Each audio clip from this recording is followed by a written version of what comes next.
بسم اللہ الرحمن الرحیم۔ آج کا درس بڑا اہم ہے۔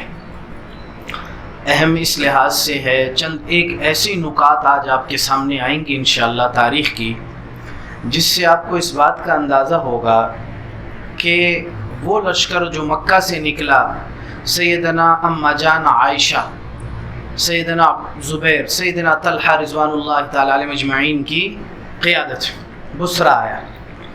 وہ لشکر حضرت علی کرم اللہ وجہ کا جو مدینہ سے نکلا بصرہ کے لیے، دونوں کا لڑائی کا کوئی ارادہ نہیں تھا، دونوں صلح چاہتے تھے، دونوں قرآن پہ عمل چاہتے تھے، لیکن ہوا کیا وہ آپ کے سامنے آئے گا۔ یہ بڑا اہم ہے کہ کوئی آپ کو گمراہ نہ کر سکے، یہ کہ جناب سیدنا اما جان نے سیدنا علی المرتضیٰ کی خلافت کے خلاف جناب لشکر کشی کی، یہ باتیں سامنے آ جائیں تو اس کو اچھی طرح سے سمجھ لیں۔ بات شروع کرنے سے پہلے گزشتہ سبق میں ایک چیز رہ گئی، آخر میں وقت زیادہ ہو گیا تھا۔ جب عثمان ابن حنیف قید ہوا، حضرت اما جان نے حکم دیا کہ چھوڑ دو، چھوڑا گیا، یہ مدینہ روانہ ہو گیا حضرت علی المرتضیٰ رضی اللہ تعالیٰ عنہ کی طرف، گورنری ختم، اور حکیم ابن جبلہ مارا گیا۔ اب جب یہ حضرت طلحہ، زبیر، اما جان کا لشکر جب بصرہ پر انہوں نے ہولڈ سنبھال لیا، تو سب سے پہلا کام حضرات نے وہی کیا جس کے لیے نکلے تھے، کہ قاتلین عثمان کو پکڑا جائے، کہ حضرت عثمان غنی رضی اللہ عنہ کے قتل میں کون کون لوگ ملوث۔ چنانچہ کچھ لوگوں کو جن کے متعلق شہادتیں تھیں ان کو قتل بھی کیا گیا۔ ایک شخص تھا حرقوس ابن زہیر، حرقوس ابن زہیر، اس کو وہ تھا مین جو ان کا ماسٹر مائنڈ تھا ادھر بصرہ والوں میں، سبائی تھے سارے، تو اس کو جب مارنا چاہا تو 6000 سبائی اس کے مقابلے کے لیے سامنے آ گئے۔ یہ بڑا اہم پوائنٹ ہے، اس کو یاد رکھنا، آگے جا کے آپ کو ایک بات اس میں سمجھ آئے گی۔ 6000 سبائی جب سامنے آئے کہ تم اس کو مار نہیں سکتے، تو سیدنا اما جان کے لشکر کو مشورے سے یہ طے ہوا کہ چھوڑ دیا جائے، ان کو کچھ نہ کہا جائے، کیونکہ اس وقت فتنہ برپا ہے۔ اب اگر لازمی بات ہے اس طرف 6000 ہیں، اور اما جان کے لشکر میں جو تعداد لکھی گئی ہے 30000 فوجیوں کی، کتنے؟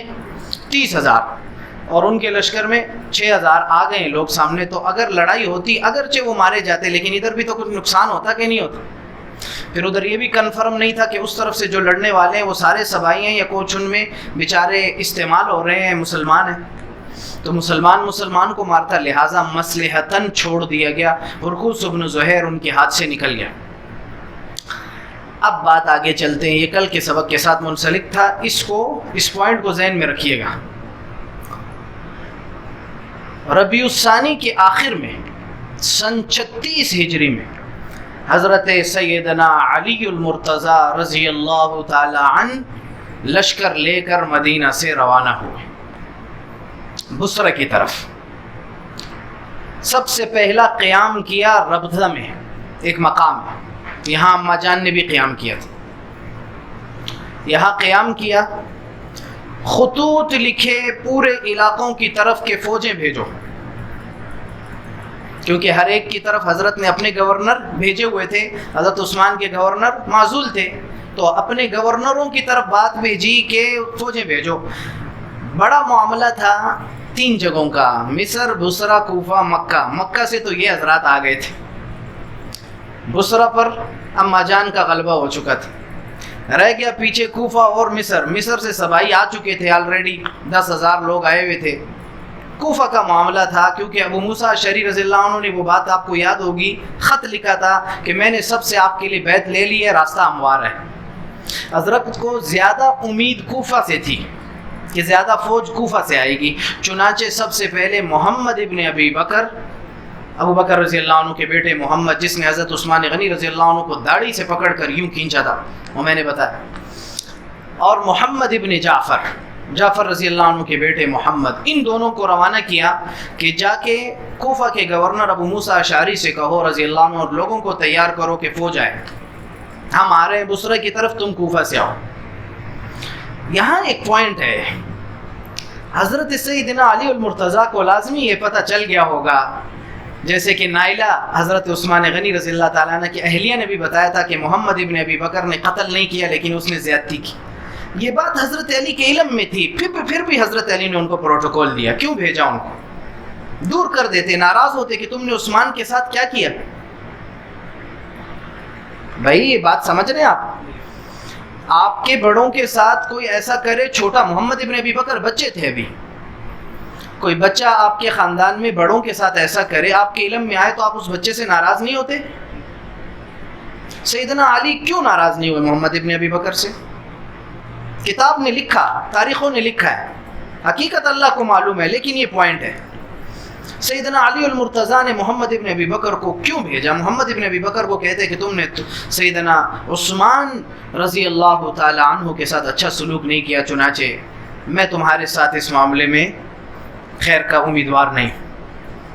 یہی وجہ تھی کہ سیدنا علی المرتضیٰ رضی اللہ عنہ کا رویہ سبائیوں کے ساتھ، جیسے کہ ابھی آگے آ جائے گا وضاحتاً، آج دو اور چیزیں میرے سامنے آئیں، وہ بھی آپ سے شیئر کروں گا انشاءاللہ، جو میری اپنی حس کہہ رہی تھی وہی حقیقت نکلی، کتابوں نے لکھی، کہ وہ بات بعد میں بتاتا ہوں۔ اب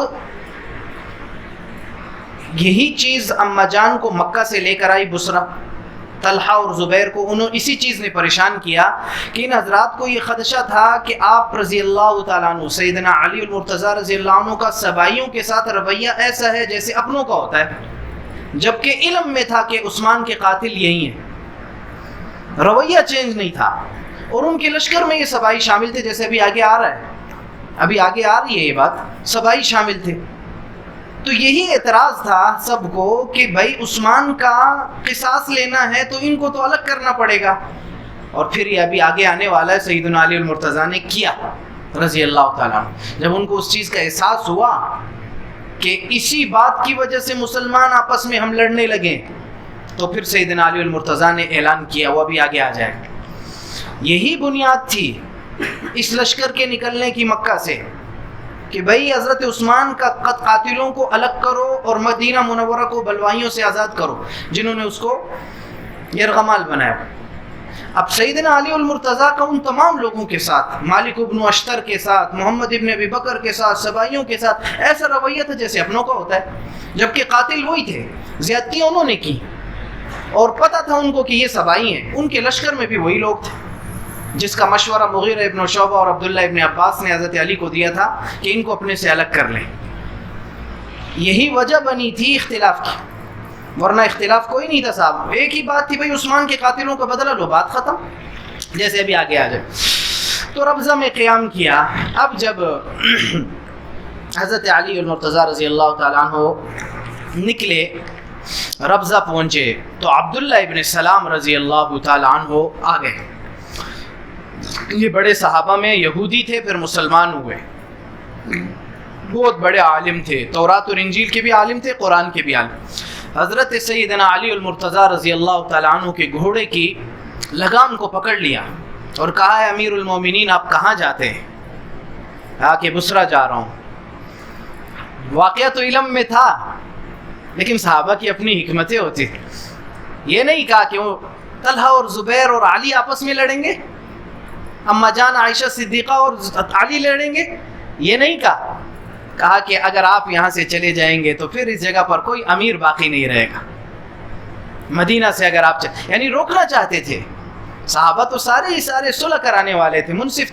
اس دوران اکابرین صحابہ موجود تھے، کچھ نے ہجرت کر لی، کوئی کچھ گھروں میں قیام پذیر ہو کر خاموش ہو گئے، اس حدیث کی وجہ سے جو کل میں نے سنائی، جو ابھی آگے واقعے میں آ رہی ہے، حضرت ابو موسیٰ نے حضرت حسن رضی اللہ عنہ کو سنائی تھی، آپ علیہ السلام کی حدیث۔ تو اب یہ حضرات جب نکلے تو اب سنیے پوائنٹ، عبداللہ ابن سلام رضی اللہ عنہ نے جب یہ بات کی تو سبائیوں نے فوراً ان کو گالیاں دی، نہیں سمجھے، نہیں سمجھے. کیوں گالیاں دی؟ کہ اگر علی نے عبداللہ ابن سلام کی بات مان لی تو لڑیں گے کون آپس میں؟ پھر لڑائی کیسے ہوگی؟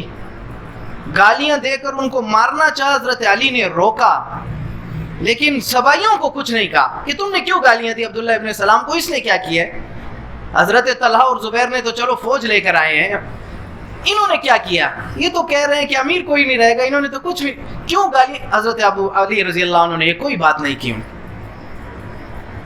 قابل پوائنٹ بات ہے کہ یہی چیزیں لوگوں کو کھٹک رہی تھیں کہ حضرت علی کا سبائیوں کے ساتھ رویہ کیوں اتنا محبت والا ہے، جبکہ وہ دشمن ہے، قاتلین عثمان ہے.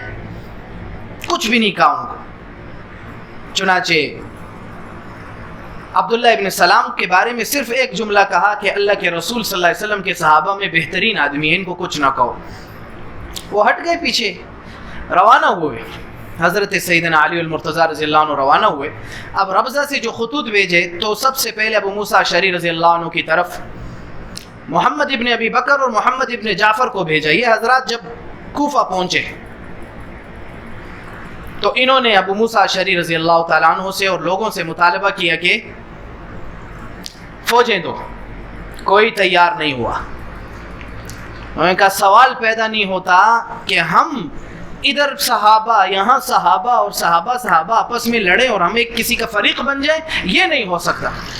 ابو موسیٰ اشعری رضی اللہ عنہ آخر تک، ابھی میں آ جائے گا واقعے میں، آخر تک اس بات پر کوفہ والوں کو جماتے رہے کہ خاموشی کے ساتھ گھروں میں بیٹھ جاؤ، کسی ایک فریق کا ساتھ نہیں دینا، کیونکہ دونوں طرف مسلمان ہیں، صحابہ ہیں. آخر تک، آخر میں اس کو مالک ابن اشتر نے ہی معزول کیا. یہ بھی قابل پوائنٹ بات. مالک ابن اشتر کیوں حضرت علی نے اتنا اختیار دیا تھا کہ اسی نے حضرت ابو موسیٰ کو معزول کر دیا؟ عامل ہیں، گورنر ہے حضرت علی کے. ابھی واقعے میں آ جائے گا. آخر تک ڈٹے رہے. چنانچہ جب ان کو وہاں سے مایوسی ہوئی، انہوں نے ابو موسیٰ اشعری رضی اللہ عنہ کو ڈانٹا، سختی کی. محمد ابن جعفر محمد خیر لوٹے واپس آ گئے.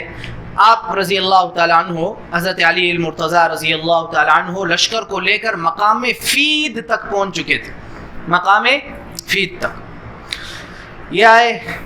حضرت ابو موسیٰ کسی کی نہیں مانتا. وہ کہتا ہے کہ اچھا میں خاموش رہوں گا، میں کسی فریق کے ساتھ نہیں، یہاں بھی مسلمان ہیں، یہاں بھی مسلمان، میں کسی کی. حضرت علی المرتضیٰ رضی اللہ عنہ نے اس پر بس نہیں کیا، بلکہ مالک ابن اشتر کو کہا. اب مالک ابن اشتر کے بارے میں آج آ جائے گی کہ یہ سبائی تھا. میں نے گزشتہ دنوں میں ریکارڈ پہ آ رہا ہے، یہ میں اسی لیے ریکارڈ کروا رہا ہوں کہ میرے اوپر کوئی الزام نہ لگا سکے. مجھے اس کی کوئی شوق نہیں ہے کہ میرے اوپر کوئی یہ بات نہ کر سکے کہ تو نے یہ بات کہی ہے. یہ ریکارڈ پر ہے. میں نے یہ بات کہی تھی کہ مجھے مالک ابن اشتر صحیح آدمی نہیں لگ رہا. یہ میرے جملے تھے. وہ بات سامنے آ گئی کہ یہ سبائی تھا، عبداللہ ابن سبا کے گروہوں میں سے گروہ تھا، مگر مچ تھا جس نے ساری پلاننگ کی ہوئی تھی. انہی میں ایک آدمی تھا. اور حضرت علی اس پر کتنا اعتماد کر رہے ہیں کہ اس نے حضرت طلحہ اور زبیر پر تلوار اٹھائی کہ بیعت کرو، اور حضرت علی نے کچھ نہیں کہا اس کو. اتنا ان کا رائٹ ہینڈ تھا یہ، جبکہ سبائی تھا. یہی قابل اعتراض چیزیں تھیں جس کی وجہ سے لشکر نکلے. حضرت علی کی خلافت کے خلاف کوئی نہیں نکلا. ان کی خلافت پر کسی کو اعتراض ہی نہیں تھا. وہ تو تھے ہی خلیفہ، چوتھے خلیفہ تھے، مسلم تھے، داماد رسول ہیں، شیر خدا ہیں، اہل بیت ہیں. ان سے کسی کو کیا اختلاف ہو سکتا ہے؟ ہو ہی نہیں سکتا اختلاف. اعتراضات کی وجوہات یہ تھی. یہ پوائنٹ میں اسی لیے نوٹ کروا رہا ہوں کہ جو لوگ اعتراضات کرتے ہیں آپ ان کے سامنے یہ پوائنٹ رکھ سکیں، ان الفاظ کے ساتھ رکھیں جو میں آپ کو بتا رہا ہوں کہ بتاؤ بھائی حضرت علی کا رائٹ ہینڈ مالک ابن اشتر کیوں تھا، جو کہ سبائی تھا، عبداللہ ابن سبا کا ساتھی تھا؟ اعتراض کیوں بنا؟ لشکر مکہ سے کیوں نکلا؟ یہ جواب دو تاکہ تمہارے جھوٹ پکڑے جائیں. تم نے جو لوگوں کو غلط سمجھایا ہے وہ بات واضح ہو.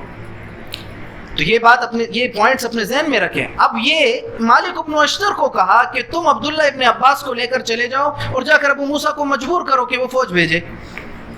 اب مالک ابن اشتر روانہ ہوا حضرت سیدنا عبداللہ ابن عباس رضی اللہ عنہ کے ساتھ. ان کو لے کر آیا ابو موسیٰ اشعری رضی اللہ عنہ کو. لوگوں کو منت سوال پیدا نہیں ہوتا. آخر مجبور ہو کر یہ دو حضرات پھر واپس آئے. اس وقت حضرت سیدنا علی المرتضیٰ رضی اللہ عنہ مقام ثعلبیہ تک پہنچ چکے تھے، مقام ثعلبیہ تک پہنچ چکے تھے۔ اچھا، اللہ اکبر۔ اتنے میں سیدنا علی کے اپنے لشکر میں سے لوگوں نے کہا ہم طلحہ اور زبیر سے نہیں لڑ سکتے، پھر پشیمان ہوئے۔ وہ بات آپ کو یاد ہوگی، میں نے مدینہ میں بتلایا تھا کہ لوگوں مدینہ والوں کو جب تیار کرنا چاہا، مدینہ والوں نے کہا ہم طلحہ اور زبیر سے نہیں لڑ سکتے، تو پھر جب دیکھا کہ 4 بدری صحابہ، ابو الہیثم بدری، زیاد بن حنزلہ، خزیمہ ابن ثابت، ابو قتادہ رضوان اللہ تعالی، جب انہوں نے حضرت علی کا ساتھ دیا تو یہ روانہ ہوئے۔ پھر ان کے اندر وہی بات آئی کہ ہم طلحہ اور زبیر سے نہیں لڑ سکتے، اما جان سے نہیں لڑ سکتے۔ پھر حضرت علی کو کہا اے علی ہم تو ان سے نہیں لڑ سکتے، یہ بڑے اکابرین صحابہ ہیں۔ حضرت علی کے جملے سن لیں، تاریخ میں لکھے، جملے سنے، یاد رکھے، پوائنٹ ہے۔ حضرت علی کرم اللہ وجہ نے فرمایا خدا کی قسم میں ان سے لڑنا نہیں چاہتا، اور جب تک وہ مجھ پر حملہ نہیں کریں گے میں ان پر حملہ نہیں کروں گا، اور اگر وہ مجھ سے سختی سے پیش آئیں گے تو میں نرمی سے پیش آؤں گا، یہاں تک کہ ہماری صلح ہو جائے۔ یہ حضرت علی کا موقف تھا۔ حضرت علی لڑنے کے لیے نہیں نکلے تھے رضی اللہ تعالیٰ، وہ شیر خدا تھے، وہ آپ علیہ السلام کے صحبت یافتہ تھے۔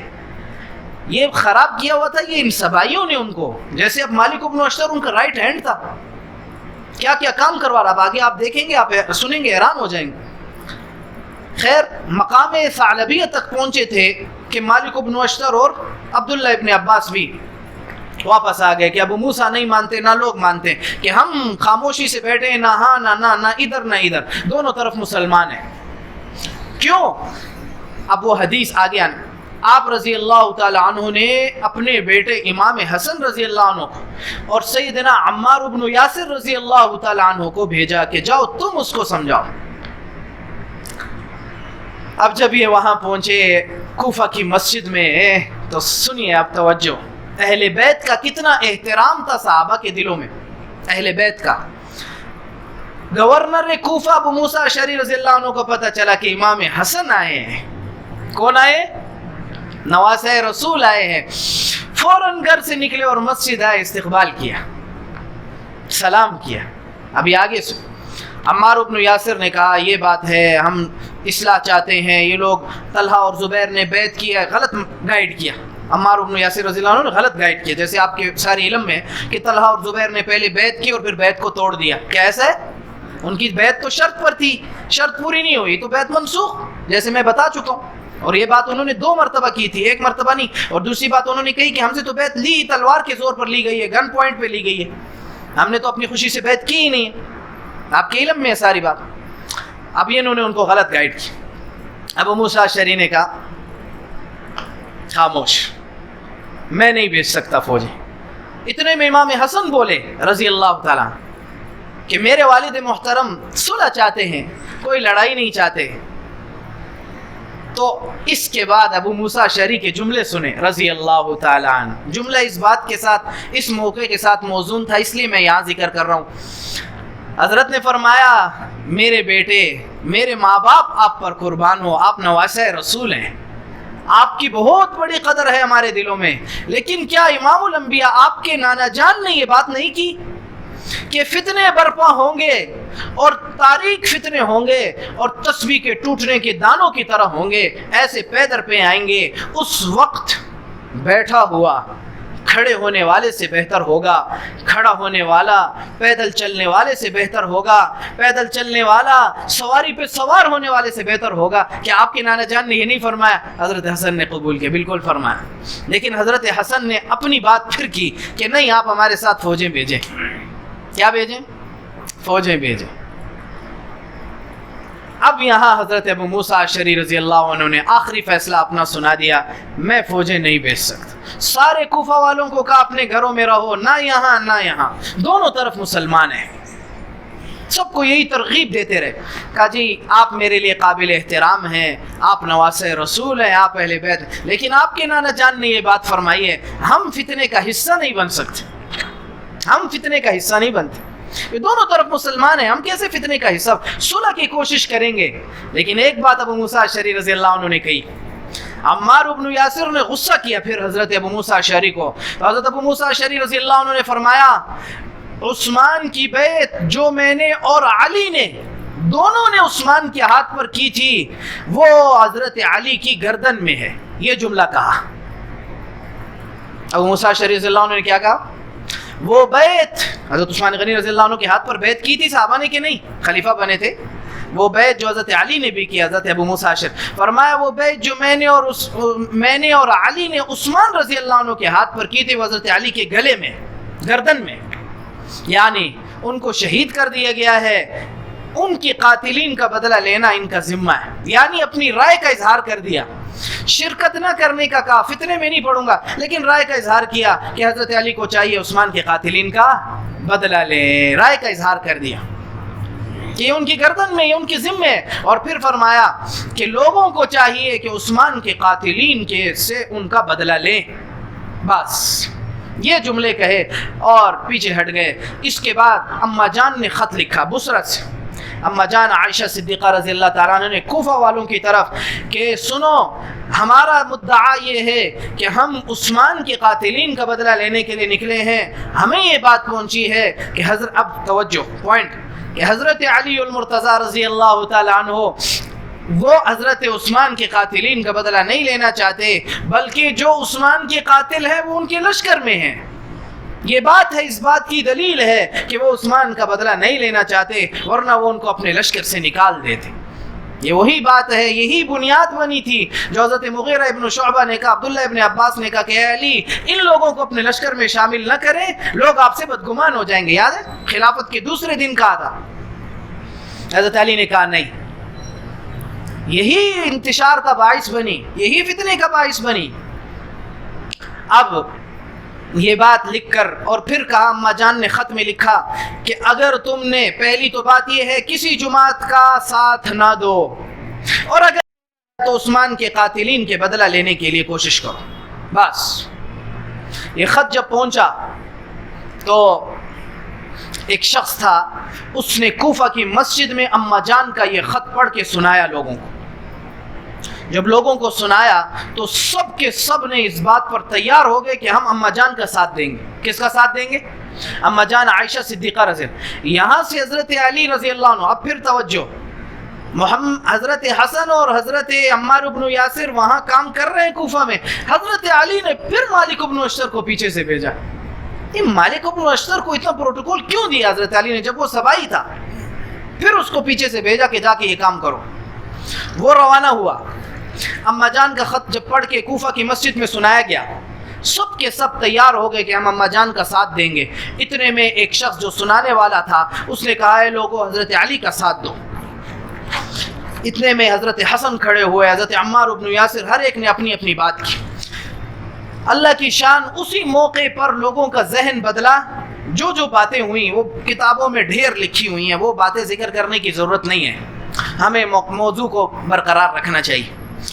جو بھی باتیں ہوئیں, یہاں تک کہ کوفہ کی مسجد سے ہی حضرت علی المرتضیٰ رضی اللہ تعالیٰ عنہ کے ساتھ مل کر اماں جان اور ان دیگر حضرات کا مقابلہ کرنے کے لیے 9000 کا لشکر تیار ہو گیا کوفہ سے. اور حضرت اتنے میں مالک بن اشتر بھی پہنچ گیا, اور مالک بن اشتر نے ابو موسیٰ اشعری کو کہا کل امارت خلافت کا گھر خالی کر دینا. دار الامارہ کہا جاتا تھا اس زمانے میں. ہمارے اس میں ابھی وزیر اعظم ہاؤس کیا کہتے ہیں؟ وزیر اعظم ہاؤس. کہ دار الامارہ خالی کر دینا, بس چھٹی کرو, تو نے ہماری بات نہیں مانی. حضرت ابو موسیٰ اشعری رضی اللہ عنہ نے بات کیوں نہیں مانی تھی؟ حضرت علی کے سسر حسن اور حسین کے نانا اور صحابہ کے مربی اور امام الانبیاء کے قول کی وجہ سے نہیں مانی تھی, تھوڑی اپنی ذات کی وجہ سے نہیں مانی تھی. کیوں معزول کیا؟ اور مالک بن اشتر کو اتنا اختیار کس نے دیا تھا کہ حضرت علی کے گورنر کو یہ معزول کر دے بلا کہے؟ حضرت علی نے نہیں کہا تھا اس کو. آپ خود سوچیں کہ یہ کس حد تک حضرت علی کا معتمد شخص تھا, جبکہ سبائی تھا. حضرت ابو موسیٰ کو کہا لشکر تو ہم 9000 کا لے کر جا رہے ہیں, تجھے شکست دے دی, اب کل دار الامارہ خالی کر دینا اور چھٹی کرو. حضرت ابو موسیٰ نے کہا میرا ابھی بھی وہی فیصلہ ہے، نہ ادھر نہ ادھر، تو جس کو لے جاتا ہے لے جا۔ لوگوں کو پھر کہا ہے لوگوں اپنے گھروں میں محصور ہو جاؤ، کسی ایک فریق کا ساتھ نہ دو، پھر لوگوں کو للکا۔ بہرحال یہ تین لوگ، حضرت امام حسن، حضرت عمار بن یاسر رضوان اللہ تعالی علیہما اجمعین اور مالک بن اشتر 9000 کا لشکر لے کر نکلے کوفہ سے، اور اس وقت حضرت سیدنا علی المرتضی رضی اللہ تعالی عنہ پہنچ چکے تھے مقام ذی قار تک۔ ذی قار یہاں پہنچ چکے تھے۔ یہاں جب لشکر ملا، حضرت علی نے استقبال کیا اور ان کی تعریف کی، اور پھر اس کے بعد فرمایا کہ حضرت علی المرتضی رضی اللہ تعالیٰ عنہ بصرہ کے قریب پہنچ چکے تھے، سب لوگوں کو سب تیار تھے۔ اب حضرت علی کے لشکر کی تعداد ہو چکی تھی تقریباً 20,000، اماں جان کے لشکر کی تعداد تھی 30,000، اور اس لشکر میں حضرت علی کے لشکر میں 1,500 صرف سبائی تھے، 5,000 حضرت علی کے ساتھ مخلص لوگ تھے، 1,500 سبائی تھے۔ اب بصرہ کے قریب پہنچ کر سیدنا علی المرتضی رضی اللہ تعالیٰ عنہ نے قعقاع ابن عمر، یہ بڑے سمجھدار صحابی ہیں رضی اللہ عنہ، بڑے عقل مند، سمجھدار، دانشمند، بات کا طریقہ و انداز اللہ نے دیا ہوا، ان کو روانہ کیا کہ جاؤ حضرت اماں جان سے اور طلحہ اور زبیر سے پوچھو کہ کیوں آئے ہیں، آپ نے یہ مکہ سے لشکر لے کر کیوں آئے ہو، تاکہ بات پتہ چلے۔ جو بات حضرت نے پہلے فرمائی تھی، ہم لڑنا نہیں جا رہے، ہم صلح کی نیت سے جا رہے ہیں۔ حضرت قعقاع ابن عمر رضی اللہ تعالیٰ عنہ حضرت اماں جان کے پاس آئے، حضرت آپ امہات المومنین میں سے ہمارے سروں کی تاج ہیں، آپ کیوں تشریف لائی ہیں اتنے لشکر کو لے کر؟ اماں جان نے فرمایا میں مسلمانوں کے درمیان صلح چاہتی ہوں اور قرآن پر عمل، یہ الفاظ تھے اس موقع کے۔ وہاں سے اٹھے، حضرت طلحہ اور زبیر کے پاس آئے رضی اللہ تعالیٰ عنہ، آپ کیوں لشکر لے کر آئے؟ کہ ہم مسلمانوں کے درمیان اصلاح چاہتے ہیں، قرآن پہ عمل چاہتے ہیں۔ تو ان سے سوال کیا کہ قرآن پر عمل کیسے چاہتے ہیں؟ کہ قرآن نے بتلایا ہے النفس بالنفس والعین بالعین، کہ جو کسی کو بے گناہ قتل کرے گا تو جان کے بدلے جان ہے، ہم قاتلین عثمان کو قتل کریں گے، ان کا بدلہ لیں گے، قرآن پر عمل ہے۔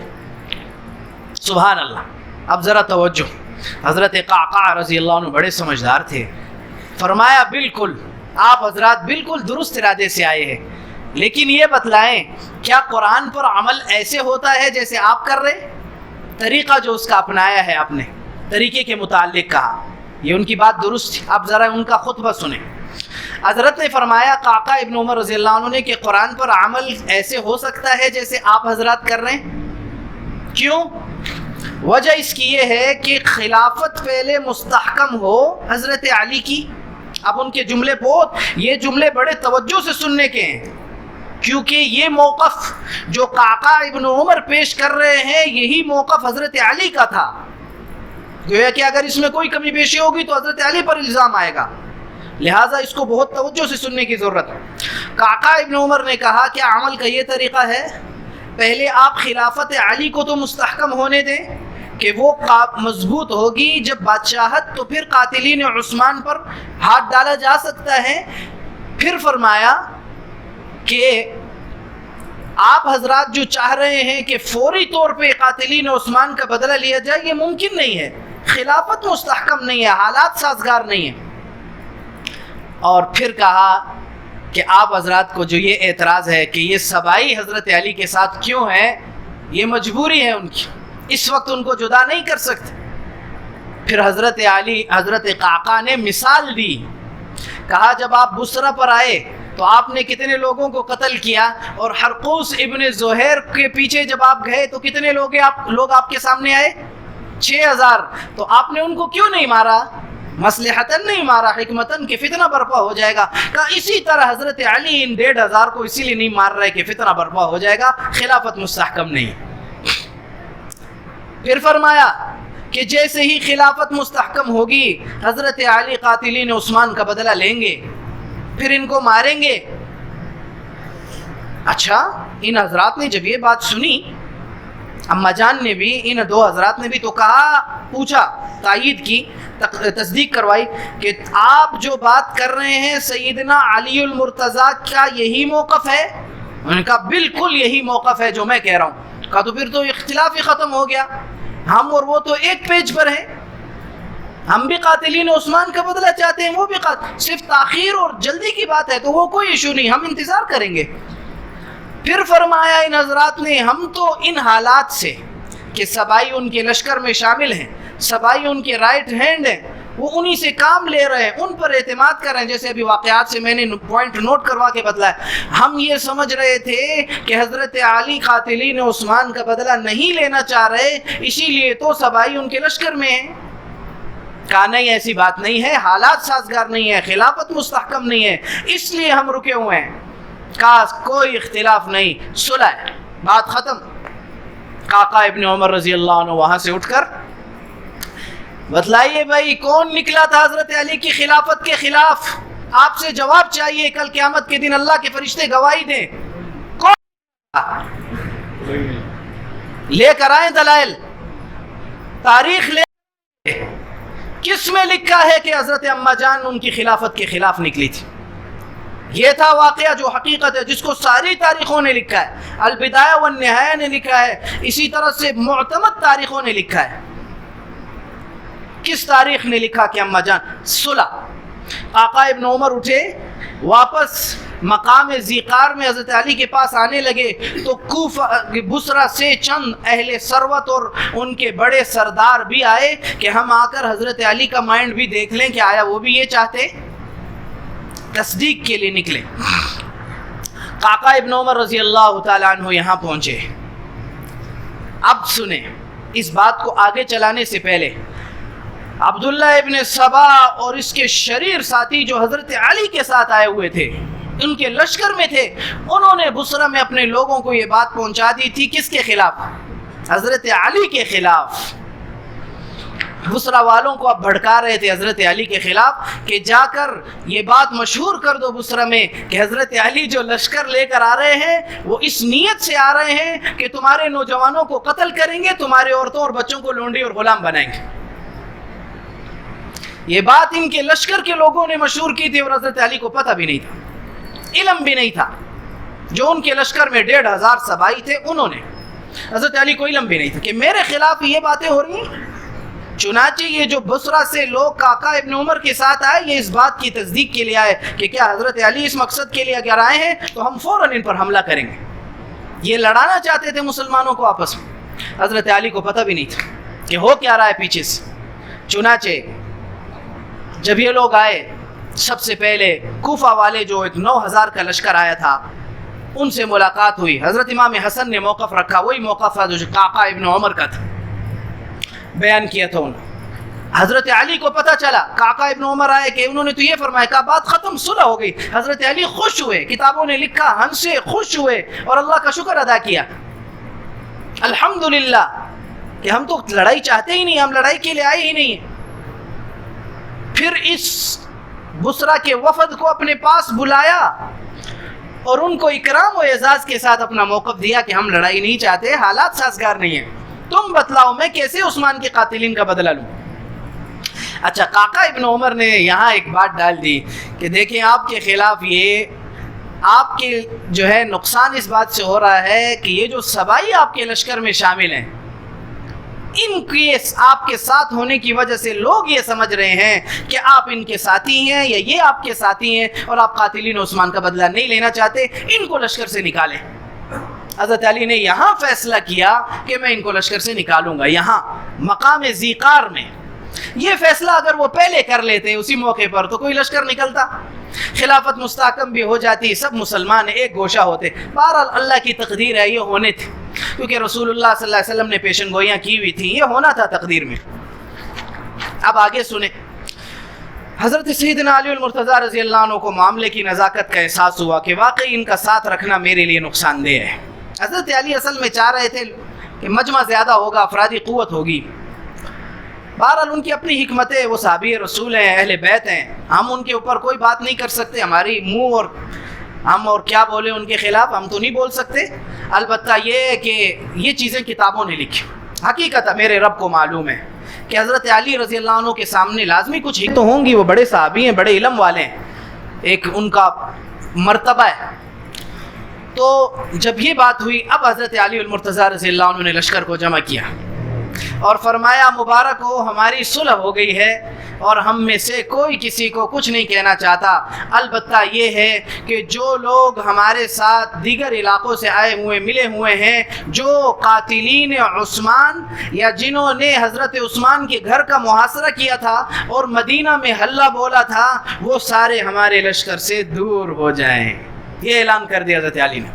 اب سبائی جو 1500 تھے ان کے تو رنگ اڑ گئے کہ اب عبداللہ، طلحہ، زبیر، اما جان بھی قاتلین عثمان کے قتل پر متفق ہو گئے، لگتا ہے حضرت علی بھی ہو گئے، ابھی تو ہماری خیر نہیں، اب تو ہم گئے۔ 1500 وہاں، 30,000 یہاں، جناب 5000، یہ 35,000 تو ہزار لوگ تو 1500 کو ہم کو کچل دیں گے، ہماری کیا اوقات ہے۔ اب ان کو لگ گئی اپنی جانوں کی فکر۔ یہ بات جب ہوئی، فوراً عبداللہ ابن سبا نے میٹنگ بلوائی۔ اب توجہ، اس کی میٹنگ میں کون کون آیا؟ عبداللہ ابن سبا، ابن بلجم، اشتر ابن مالک جو حضرت علی کا رائٹ ہینڈ تھا، یہ اس کی میٹنگ میں آیا۔ جو حضرت علی کا رائٹ ہے، حضرت علی کو پتہ ہی نہیں ہے کہ میرے ساتھ ہو کیا رہا ہے، فساد کر کون رہا ہے۔ پھر اس نے اپنی پورے 1500 کے بڑے لوگوں کو بھی جمع کیا، جن میں علیہ ابن شریح ابن اوفا، علیہ ابن حیثم، ان لوگوں کو بھی جمع کیا کہ اب کیا کریں، اب تو جان پہ آ پڑی، حضرت علی اور حضرت یہ تو تمام متفق ہو گئے، اب ہماری خیر نہیں، کیا کیا جائے۔ اشتر ابن مالک کا ذہن پڑھیں، کتابوں نے لکھا ہے بھائی، حضرت علی کا جو ہاتھ کا ہینڈ تھا، رائٹ ہینڈ، وہ ان کے آستین کا سانپ تھا۔ کہنے لگا جس طرح عثمان کو فارغ کیا ہے، اسی طرح ان تینوں کو بھی فارغ کر دو، طلحہ، زبیر اور علی کو، اور پھر اس کے بعد اپنی بادشاہت چلاؤ۔ اشتر ابن مالک کا اس وقت یہ مشورہ ہوا کہ ان تینوں حضرات کو شہید کر دیا جائے، اس نے یہ مشورہ دیا۔ عبداللہ ابن سبا نے کہا بچو یہ ایسے آسان نہیں ہے، تو نے مذاق سمجھا ہوا ہے، کھیل ہے یہ، ٹھیک ہے، یہ ایسے ممکن نہیں ہے جیسے تو نے مذاق سمجھا ہوا ہے کہ تو جا کر ان کو شہید کر دے گا، ایسا آسان نہیں ہے۔ پھر کیا کیا جائے؟ جو ابن بلجم تھا اس نے کہا کہ ہم سب کو تھوڑے عرصے کے لیے یہاں سے، کیونکہ حضرت علی نے تو کہہ دیا ہے کہ شاباش اپنا راستہ پکڑو، لشکر سے الگ ہو جاؤ، تو ہمیں کچھ عرصے کے لیے سائیڈ پہ ہو جانا چاہیے، پھر موقع ڈھونڈ کر پھر حملہ کریں گے، پھر شرارت اور منافقت کریں گے۔ انہوں نے کہا یہ بھی ممکن نہیں ہے، آپ نظروں میں آ چکے ہیں، پھر کیا کیا جائے؟ اب سنیں عبداللہ ابن سبا کی منافقت۔ کہنے لگا ہم ایسا کرتے ہیں، کوشش کرتے ہیں پہلے لشکر میں ہی رہیں، نکلے نہیں باہر، کیونکہ اگر ہم لشکر سے باہر ہو گئے تو منافقت کون کرے گا، ان کو لڑوائے گا کون۔ پھر کہا کہ اگر حضرت علی کو پتہ چلا اور انہوں نے ہمیں زور زبردستی نکال بھی دیا لشکر سے، تو ہم یہ کریں گے کہ ہم اپنے ساتھیوں کو لے کر قریب قریب لشکر کے چلتے رہیں گے، زیادہ ان سے دور نہیں ہوں گے، یعنی حضرت علی کے لشکر کے قریب قریب، لشکر سے تو الگ ہو جائیں گے لیکن قریب قریب چلتے رہیں گے۔ پھر جب حضرت علی کا لشکر اور اما جان کا لشکر قریب ہو جائے گا تو ہم میں سے کچھ لوگ شرارت کریں اور تیر ماریں اور حملے کر دیں، جب یہ دو لوگ آپس میں لڑ پڑیں گے تو ہم سائیڈ پہ ہو جائیں گے۔ جنگ جمل یوں ہوئی، اما جان نے خلافت کے خلاف نہیں نکلی، حضرت علی ان پر حملہ کرنے نہیں نکلے۔ اللہ ان منافقوں کو پوچھے، اور قیامت کے میدان میں انشاءاللہ ظاہر ہوگا، جس دن حضرت امام حسن بھی کھڑے ہوں گے، امام حسین بھی ہوں گے، علی المرتضیٰ بھی ہوں گے، سب اہل بیت ہوں گے، اور محمد الرسول اللہ بھی ہوں گے، اور اللہ کی ذات بھی گواہ ہوں گی۔ جب یہ منافقین بھی آئیں گے اور جو یہ اپنے پیسے بناتے ہیں یہ سامنے آئیں گے، اس وقت جب آل رسول ان پر ہاتھ ڈالیں گے تو ان کو پتہ چلے گا کہ تم نے کیا کیا پیسہ کمایا اور ان کو کیسے کیش کیا۔ انشاءاللہ یہ وقت اللہ کی عدالت میں لگے گا. آج تو سارا چل رہا ہے, کسی کو کیا پتا غیب میں کیا ہو رہا ہے. انشاءاللہ قیامت کے میدان میں یہ ظاہر ہو جائے گا. کھا لیں پیسے 35 لاکھ نہیں 65 لاکھ کھا لیں, ایک عزاداری کا اور ایک بیان کا. 35 نہیں 65 کروڑ کھا لیں. انشاءاللہ ایک دن اللہ کی عدالت تو لگنی ہے بچوں. یاد رکھنا کہ اس دن تمہارا کیا چھوٹا بڑا سب ظاہر ہوگا, کچھ چھپے گا نہیں. پھر اس دن تمہیں کوئی بچا بھی نہیں سکے گا. جو آج قوتیں تمہیں بچا رہی ہیں وہ پھر بچا بھی نہیں سکیں گی. اس دن ایک اللہ کی عدالت ہوگی, اسی کی قوت ہوگی. جی ہاں, لا تنفعها شفاعہ ولا يؤخذ منها عدل ولا هم ينصرون. نہ پیسہ تمہیں بچا سکے گا جو آج تمہیں ایران پیسہ بھیج رہا ہے, اور نہ تمہیں کی قوت بچا سکے گی جو آج پورا باطل تمہیں بچانے کے لیے لگا ہوا ہے, اور نہ اسی طرح کوئی تمہارا مددگار ہوگا جو تمہیں اللہ کی قوت سے بچا لے. پھر دیکھنا کہ اہل بیت تمہارے ساتھ کیا کرتے ہیں اور تمہارے جھوٹ پر تمہیں کیسے پکڑا جاتا ہے. یہ تھی منافقت جس کی وجہ سے جنگ جمل ہوئی. پھر وہی ہوا, حضرت علی مقام ذیقار سے نکل کر بصرہ کے قریب پہنچے, رات گزاری. اگلے دن جب صبح ہوئی تو بس پھر یہ معاملہ ہوا, وہ کل بتائیں گے انشاءاللہ. اللہ ہمارے ان شریروں سے حفاظت فرمائے. الحمدللہ رب العالمین. اللہم صلی وسلم علی سیدنا محمد وعلی آل سیدنا محمد وبارک وسلم وصلی علیہ. اے اللہ, اے اللہ, ہمیں ان باتوں میں جو حق ہے آپ کے نزدیک حق ہے اللہ, آپ علام الغیوب ہیں. اے اللہ وہ حق ہمیں سمجھا دیں. یا اللہ جو حق ہے ہمیں سمجھا دیں, حق کے مطابق عمل کی توفیق دے دیں. یا اللہ اس حق سے جو آپ کے نزدیک ان معاملات میں حق ہے, ہمیں ہماری اولادوں کو, ہماری قیامت تک آنے والی نسلوں کو یا اللہ 100% حق سمجھنے کی, اس پر قائم رہنے کی توفیق دے دیں. اغیار اور باطل کی طرف سے جو گمراہی کے راستے ہیں, ہمیں ہماری اولادوں کو, ہماری قیامت تک آنے والی نسلوں کو ان سے محفوظ فرما لیں. ہماری اولادوں کے عقائد کو محفوظ فرما لیں, ان کے نظریات کو محفوظ فرما لیں. یا اللہ اپنے فضل سے ان کے ایمان و عقائد کی حفاظت فرما لیں. یا اللہ جو لوگ ان باتوں میں غلط باتیں شامل کر رہے ہیں جو حق کے خلاف ہو, اللہ ہمیں ان میں سے نہ بنائیں. یا اللہ جو کر رہے ہیں ان کو ہدایت دے دیں. اللہ ان کے مقدر میں اگر ہدایت نہیں, وہ فتنہ چاہتے ہیں, آج بھی اسی طرح جیسے عبداللہ ابن سبا نے انتشار کیا, مسلمانوں کے درمیان انتشار چاہتے ہیں, اللہ ان کو تباہ و برباد کر. اللہ ان پر اپنے وہ جانور مسلط کر جو ان کو ذلیل اور رسوا کر دیں. اللہ ان کو عبرت کا نشان بنا دے, مٹا دے. اللہ ان کے معاونین اور انصار کو مٹا دے. اللہ ان کو ذلیل اور رسوا کر دے, تہس نہس کر دے. اللہم سربلہم سربال الہوان وقمسہم قمیص الردی فأخذہم اللہ بذنوبہم وما کان لہم من اللہ من واق وما کان لہم من اللہ من واق. وصلی اللہ علیہ وسلم.